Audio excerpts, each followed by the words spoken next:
This episode of Rev It to the Max is dedicated to Racers Emergency Support Program. If you're listening to this podcast, please member up with Racers Emergency Support. Thank you so much. All right, cool. On this week's show, we have Shelby Ebert with her racing team. Welcome, Shelby. Tell us a little bit about you and how you got started boat racing. Well, I got started, my parents have been racing since 1989, so over 30 years. And I was just born right into the racing world, started going to races when I was a few months old. And I always told my parents from when I was a very little girl that I wanted to race. So it was kind of always assumed that I would drive. And I started racing jet skis when I was 14. And then I went into an open boat and raced that for a few years and then went into the pro mod. Very cool. So what open boat did you drive? Was it a jet boat? What was it? So I drove an open MPH hydro. My dad is obsessed with MPH hydros, Dale Lambert's boats. And so he found a twin to his original boat that he bought for me to drive. And I drove it in first year in modified eliminator. Then I drove it in top eliminator and then 2 years in pro eliminator. Okay. Excellent. Yeah, that Dale built a great boat and he's an icon in our sport. Maybe I can get him on the show here one day. I love hearing his stories. Yeah. I'm sure he would love that. He's always loves to talk about anything boat racing related. Exactly. So, what year did you go to the pro mod boat? So I got my pro mod license actually on my 21st birthday. Our first season was in 2016. So I've been in it for, I guess this year will be my 8th season, I believe, in the pro mod. So been in it quite a while, actually been in it longer than I had been in anything else. So it's kind of all I know at this point. I did love racing the open boat, but I absolutely love the pro mod. For sure. It's amazing how much faster the open boat feels when you look out across that deck and you see it flexing. I don't know how, I've never rode in your capsule before, but in mine, when I'm laid back, I can't see the sponson tips. You don't feel the boat moving up and down. You're just kind of looking at the sky. Yeah, thankfully my capsule, I do sit up in my capsule, which is nice. I've never done a lay down capsule, so I don't know what that's like, but it's a very different experience to go from an open boat to a capsule boat because you can't consume anything around you. You're by yourself in a capsule. There's no wind. You can't feel anything. So it's way faster, but at the same time, it doesn't feel way faster because you don't have all the elements around you, but I love it. Yeah, definitely. I feel much safer in the capsule than the open boat, but the open boat is definitely a thrill. Yeah, definitely. That's why we did it. My mom definitely wanted me to be safer. So that's really why we went with the capsule boat. Okay. So what is your plan for 2023? Our plan for 2023, we're probably going to stay in the pro mod class. I've always said that once we won the championship that we might move up to pro outlaw, but I think we're going to stick in the pro mod class for now. We're definitely going to race all the KDBA races and maybe go play with SDBA a little bit, but we'll just have to see how the schedule plays out. Okay, excellent. So I didn't even look at the stats, but didn't you win the championship in pro mod this year with KDBA? Yes, we did. Well, congratulations. Yep. And is that you. Your first and only one? First pro mod championship, 6th championship, first pro mod. We have been trying to win a pro mod championship for obviously so many years, and we've come within qualifying points multiple times before winning one. So it was definitely a relief to finally get one under our belt. Definitely. Most people don't realize that pro mod class, I think, is one of the toughest classes out there in our boat racing world. I mean, everybody can run the number. All the drivers can cut lights throughout the weekend. So I always said that's probably one of the toughest classes to win in. Yeah, I think so too. I think that class and the quick eliminator class are probably the toughest. Everybody's just so tough. Now, your dad got to drive your boat, I think, one time this year, didn't he? Or was it last year? Yeah, he got to drive in July. I had to work, and so I couldn't be there. And he actually won for me. And so he actually got the only win in KDBA for the year. So a lot of the reason we won the championship was because of him and that win. So he did great stepping up. He's only drove that boat twice. So for him to win a Pro Mod race is really crazy and incredible. I was so proud of him. Yeah, he did a great job, and I know the whole team was proud of him. Yeah, definitely. It was a shock, but we were so happy. All right, so your day job, tell us about your day job, because a lot of people don't know what you do for a living, which I think is pretty cool. So tell us about that. Yeah, so I went to K-State and I got an accounting and a marketing degree, and I didn't really know what I wanted to do after school. I knew I wanted to work in racing, which in the middle of Kansas, there's not a lot of opportunity to work in racing in the Midwest. So I actually got a job doing the marketing and social media and digital radio, traditional everything for Heartland Motorsports Park in Topeka. We have a drag strip, a road course, a drift pad, a country music festival, who I also work for. So we have over like 240 events each year at the facility. So I handle all of the marketing, social media, radio, all of that stuff for the track. Wow. Big time. Yeah, it's a lot of work. It's a lot of fun. It's a lot of weekends, which makes it hard to go racing for what I want to do, but it is a lot of fun. It's definitely worth it. Excellent. So what is your goal in boat racing? Seems like I've heard someone talk in the past that you wanted to go top fuel racing at one point, or maybe in the future. What is Shelby's goal?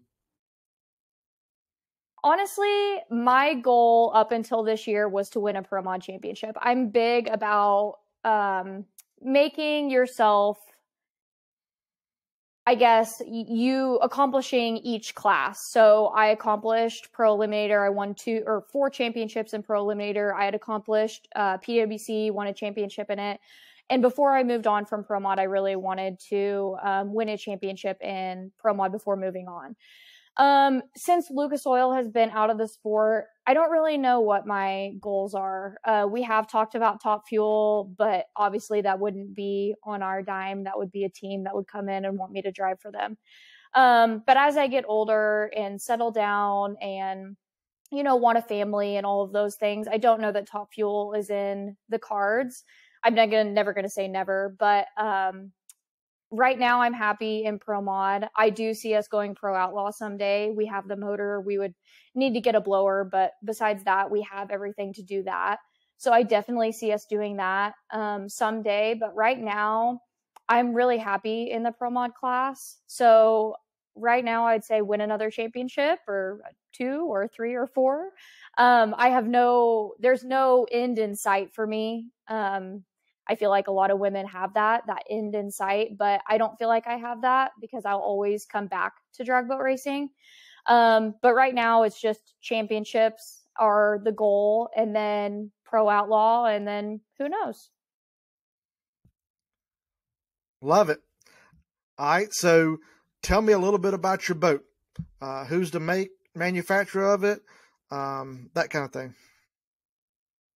So we actually our boat is a Causey boat, which I know that he was known for making capsules, but this is one of his actual boats, which I don't think he made very many. So we run a Causey boat with a Causey capsule, and then our motor is a Alan Johnson 481X. Okay.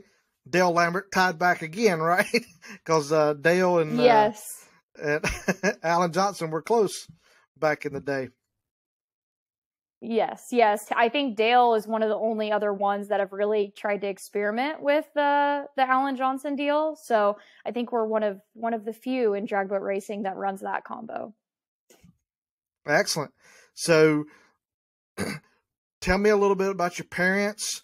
I know they're heavily involved in boat racing. Your dad raced many years, and he said, "Hey, I'm only going outlaw racing in the future." And then your mom, of course, is our representative for the Racers Emergency Support Program. So tell us a little bit about them. Yeah, so my parents, their whole life is drag boat racing. Even my mom, she got into it obviously because of my dad, but her whole life is drag boat racing as well. My dad has won, he's one of the most, I think, in my opinion, obviously I'm biased, but the most accomplished open boat drivers in the country. He's won probably 10, 15 plus championships.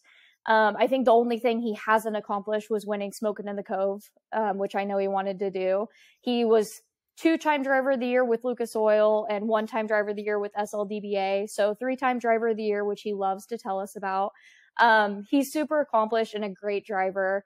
I can't say enough about him that he's given me the opportunity to drive the Pro Mod, and he really has no interest in it. He'll step in for me if I have to work and race for me, but he really, at this point in his life, he's happy just to be a team owner and the dad of Shelby Ebert, who is the driver. So he's more focused on the outlaw side, which I don't really love, but I have to support him. He did crash this year, which I didn't think we would ever experience, which was really scary, but we're going to put the boat back together and he's going to go outlaw racing and hopefully do really well. As far as my mom, she is now a representative for RESP, which everybody get your memberships for this year. She has kind of found her niche. She's never really had her thing except for being a racer's wife and a racer's mom. And so I think this is a good opportunity for her to give back to the sport and be there for all the wives and families of drag boat racers who have incidents or have accidents outside the racetrack too. You know, RESP isn't all about the crashing at the racetrack, but if you're a member and you have a situation at home or something that they can help with, they're more than happy to help you through that. So I think it's been really good for her to have that, to give back and be more involved in the sport. Definitely. She really stepped up to the plate this year and did a good job with it. And so everybody out there, please go and sign up to support Racers Emergency Support Program. I know my brother has definitely benefited from it when he got sick in San Angelo and had to go to the hospital. And so, you know, they have corporate memberships people can sign up for. So I'll put a link somewhere in here or give you a phone number later on that y'all need to reach out and please sign up and support our boat racing family. So tell us about your crew. How many people you got helping you? Who goes a track? Who does what? So we're really blessed. We've had the same crew members for many, many years. The first one is Barney. He's known as Barney. His real name's John. He's been racing for, 30 years plus probably. He originally was with Robert Lease and their team before they got out of it for a while. And he decided to take us on and go racing with us. He's been going racing with us since before I was racing. So probably 15 plus years that he's been going with us. And he is more of the tuning side, the weather station, all of those things. Especially when we were running 2 boats, he was mainly focused on tuning of both the Pro Mod and my dad's boat. Then we have Selden, who I consider my crew chief. He basically does all the maintenance on the motor. He puts me in and out of the water. He has input on the tuning, and pretty much is a do-it-all kind of guy. And then, of course, my dad, since he's retired from sanctioned drag boat racing, he's more involved than he's ever been because before he was focused on making sure his boat was ready to go. But now he's decided to retire so we can focus solely on the Pro Mod and winning races and winning championships. So he's heavily involved in the maintenance and the tuning and all of the things on the Pro Mod. And then we have Travis Marr and Carissa Marr who come with us. Travis is younger and is starting to be heavily involved and getting more knowledge on the tuning and the maintenance of everything. And as we all know, my dad's and these guys that are the older generation aren't going to be around forever. So we have to get young blood in the sport. So he's kind of my younger guy that, you know, is willing to lift whatever and do the work for and learn about all the things to try to help us succeed. So, and then his wife, Carissa, which is actually Selden's daughter, and she helps us with everything. I mean, food, t-shirt sales, all of the things. She's right there to do whatever she can. And then my boyfriend, Paul, came on this year, and he actually has drag racing knowledge on the car side. So he's been super helpful with the weather station and sponsorships and everything else. He's like a wealth of knowledge. So I'm really excited to have him on too. Oh, excellent. So when you talk about your proudest moment in boat racing, what is there one particular thing you can pinpoint to say, hey, that's my claim to fame or my proudest moment boat racing? I don't know if I can pinpoint one. I feel like I have a couple.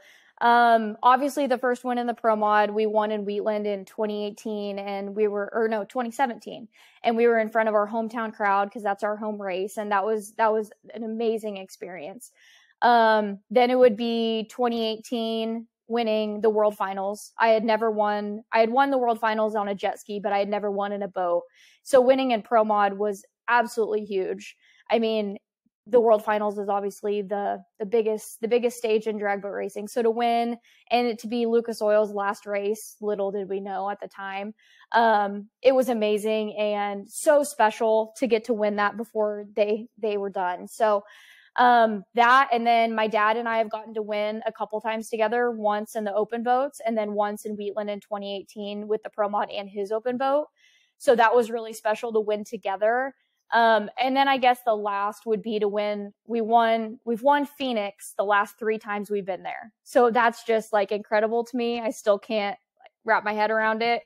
We're just so blessed that we were able to go out there 2 more times after Lucas Oil got out, and to win twice again, was just amazing. So I've had so many highlights, and granted, don't get me wrong, there's been a lot of lows. I've been on fire. I've almost sunk. I've done a lot of things. But there have been so many highlights and highs that just make it so worth it. Excellent. I'm all excited. I'm ready to go to Phoenix. I wish we could go to Phoenix again right now. I know. I love that place. Yeah. So that brings me to the next question. So what is your favorite racetrack that you love going to? I would say Wheatland. Wheatland is my favorite racetrack, but Phoenix has that like nostalgia about it, that they've been racing there for so many years. There's so much history in Phoenix, that it just feels like you walk in the gates and you're like, this is where drag boat racing is like made. And so it has this specialness about it. So Phoenix is definitely up there, but I'd say Wheatland is my favorite just because the way it's set up is so racer friendly. And we get a lot of spectators there, and it's close to my hometown. So a lot of friends come and see us race. And so I would definitely say Wheatland. Excellent. Yeah. I love Phoenix just for the icon, of it. And, like I said, you and I grew up, and just everybody talked about going to Phoenix. Everybody talked about going to Phoenix in the fall, and it's just embedded in us to love that. And I do love that track. Yeah. But I'm like you, Mm-hmm. Wheatland, there's no other track that's made like Wheatland, that you can be called to the water, back down the ramp, make your pass, and be back in the pits 15 minutes later. That's just an awesome drag strip. And the people there are so welcoming and everything. So love Wheatland. Yeah. Yeah. It definitely makes us feel like we're spoiled, I think, when we go to other tracks and we don't have the ramps and the pits and everything that's so just luxurious about Wheatland. Exactly. Yeah. My girlfriend, went to the Wheatland races this year. This was her first year. And, so she was talking about we were going to Phoenix. I said, now there's no showers at some of these other racetracks we go to. And we went to Phoenix, and she said, yeah, I like Wheatland a little bit better for the showers and everything. I said, yeah. And Phoenix is going to be the next best racetrack you ever go to, because most of them don't have the facilities like this. Yeah, definitely. Yeah. So, most embarrassing story you have in your boat racing career? Oh man. So in 2013, we ran Top Eliminator, and we went out to Phoenix, and we were running for a Division II championship. And it was like 3 of us that were really close in the championship chase. And my dad and my team, is counting points, as we all do, I'm sure. You're counting points, and you're counting qualifying points, and you're counting round wins, and you have a piece of paper, and you're counting it all up, and this person didn't go to this race, and this person, that was their throwout race, and all the math that we do for the championship. And I came back. I don't even remember how many rounds I won, but I came back, and Dad's like, "You won the championship. Congratulations. Like, you won. It's done. It's over." And so, as we all do, we celebrate. We start posting on social media that we're excited that we won the championship, and it's exciting, and you celebrate. And a couple hours later, my dad's going over the math, and he's like, oh my god, we didn't win. We got second. So I had to go apologize to the winner, the champion, and tell him that I was so sorry that we did the math wrong, and I apologized so bad. But he was great about it, and they were more than happy to accept my apology, but it was definitely embarrassing. Oh man. Well, you can blame that one on your dad. Yeah. And then now I'm like, we do math still, and I'm like, are you sure? Like, I'm not posting until tomorrow because I don't want to look like an idiot. Yep. So if somebody wanted to buy some of your merchandise or apparel, do you have a website people can go to, or what's the best way to do that? Well, my website hasn't been updated in a while. I actually am going to go through and get it redone. So I wouldn't recommend going there. But you can reach out to us on Facebook at Shelby Ebert Racing, and we'd be more than happy to get a t-shirt sent out to you. We have a PayPal, so you can just do it all online, and we can get whatever you need sent out to you, along with star cards or whatever you need. Excellent. So tell us about your sponsors. Anybody you want to thank while you're on the show? Yeah, definitely. We've had Lucas Oil on for so many years, and really appreciate everything they've done for us over the years. So Lucas Oil, as well as E&R Machine, my parents' company, they're a machine shop out of Wamego, Kansas, and they do a bunch of stuff like big, heavy machinery stuff. So E&R Machine, Star Cards, and always looking for new sponsors to help us get to where we're going. Excellent. Now, do y'all carry one motor? Do y'all have two motors? What is your program? Because you're running a lot of races with SDBA and KDBA. So what kind of backup parts do you have? We do only have one motor. I don't see us ever having a spare. I mean, if we got a great sponsor, we could make that happen. But we carry, rods and lifters and all of those things for spare in case something breaks at the racetrack.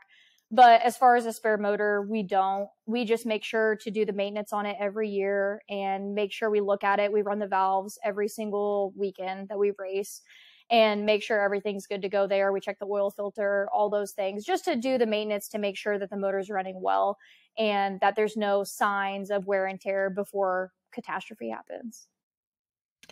Excellent. Any advice you can give an up-and-coming racer that wants to get into the sport or is in the sport now, male or female? Any advice you have for them? I would say you're going to have thick skin. That's my advice. I've had to learn it over the years that being in a sport of mostly male-dominated sport, and as a female, you're not always going to like to hear what others have to say, and you have to grow thick skin. As much as it's hard and you go through a lot of things that you don't expect to, you come out on the other end better for it, and just take it with a grain of salt, people's opinions and people's thoughts on what you have going on, and keep your head down and moving forward, especially if you want to go far. Just keep to yourself, believe in yourself and the team that you have around you. Those are the people that matter. The other people don't. Excellent. Any thoughts of going car racing since you work for at Topeka there? Any thoughts of getting your drag car license or going drag car racing? So this is something we've definitely discussed. I actually, last year, Frank Hawley Drag Racing School was going to come to Heartland. unfortunately got rained out. I had bought my dad a class, so he was going to get his license and he was going to do the return for me. So he was going to buy my class and I was going to get my license in a car. It didn't pan out because we had rain. So I would say next time they come, we would definitely get our license, both of us. We talk about it all the time, especially after Lucas Oil got out and we weren't really sure what the future of drag boat racing was going to hold. We definitely talked about going car racing just because we have the motor, we have the trailer, we have everything. We would just basically need a car. So it's definitely something that we would consider if it got to that point. But I think drag boat racing is where our hearts will always be. And since I work at a racetrack, I know that the family atmosphere is not the same as it is in drag boat racing. While car racers are great and wonderful and they will help you out, it's just not the same as drag boat racing. We really have a special family here. And I hope that people realize that I've been around a lot of other racing types of racing, and our family is different than every single one of them. I can promise you that. So while car racing would be an option, I think that we will continue drag boat racing as long as we can. Definitely. Like you said, our family is a wonderful family in the boat racing community. Mm-hmm. Yep. Yeah. Anything else you'd like to say before we end it here tonight? I don't think so. I'm just excited to get ready for this season and ready to get back on the track. It's a long winter. Every winter is a long winter. So I'm ready to get back in the seat and hopefully win some races. I have no doubt. I'll see you in the winner's circle this year. Thank you, Shelby. Yeah, definitely. Thank you. Bye. Thanks again for tuning in to this week's episode. Please give it a like. Please give it a thumbs up. Go to the YouTube channel. Please subscribe. And again, please member up to Racers Emergency Support Program. They also have corporate memberships for $350 and family memberships are $40. Please support